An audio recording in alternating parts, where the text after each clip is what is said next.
Sir ఎగ్జామ్స్కి చదవాలన్నా anxiety పెరిగిపోతుంది, stress పెరిగిపోతుంది. Can you please give a solution for it? ఇది చాలా కామన్ అమ్మా. ఇప్పుడు ఏదైతే మీరు ఇంటర్మీడియట్ ఎగ్జామ్స్ కానీ జేఈ నీట్ ఎగ్జామ్స్కి ప్రిపేర్ అవుతుంటే యాంగ్జైటీ ఆర్ స్ట్రెస్ అనేది రావడం చాలా కామన్. అది ఎలా మేనేజ్ చేసుకుంటారో అది ఇంపార్టెంట్.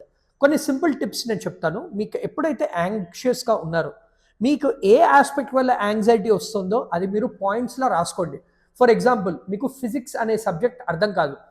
ఫిజిక్స్లో యూనివర్సల్ ప్రాబ్లం, చాలామంది స్టూడెంట్స్కి ఫిజిక్స్ అర్థం కాదు అంటారు. సో ఫిజిక్స్లో ఏ చాప్టర్స్ అర్థం కావట్లేదు, అవన్నీ డీటెయిల్డ్ నోట్స్ రాసుకోండి.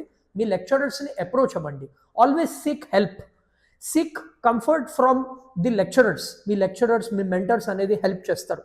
సెకండ్ ఇంపార్టెంట్ పాయింట్ ఏంటంటే రెగ్యులర్ బ్రేక్స్ తీసుకోండి చదువుతున్నప్పుడు. బ్రేక్ అంటే మళ్ళీ సోషల్ మీడియా స్క్రోలింగ్ కాదు, మీరు క్వాలిటీ బ్రేక్ తీసుకోవాలి. Go for a walk, go for a run or talk to your family, ఇలాంటివి చేయాలి. థర్డ్ ఇంపార్టెంట్ టిప్ ఏంటంటే మీరు అంత ప్రెషర్ తీసుకోవద్దు. అవుట్కమ్స్ గురించి ఆలోచించకుండా ప్రాసెస్ గురించి మాత్రమే ఆలోచించండి. ఈ ఎంసెట్ 2025, జేఈ 2025, నీట్ 2025కి స్ట్రెస్ అవుతుంటే subscribe to our YouTube channel for more.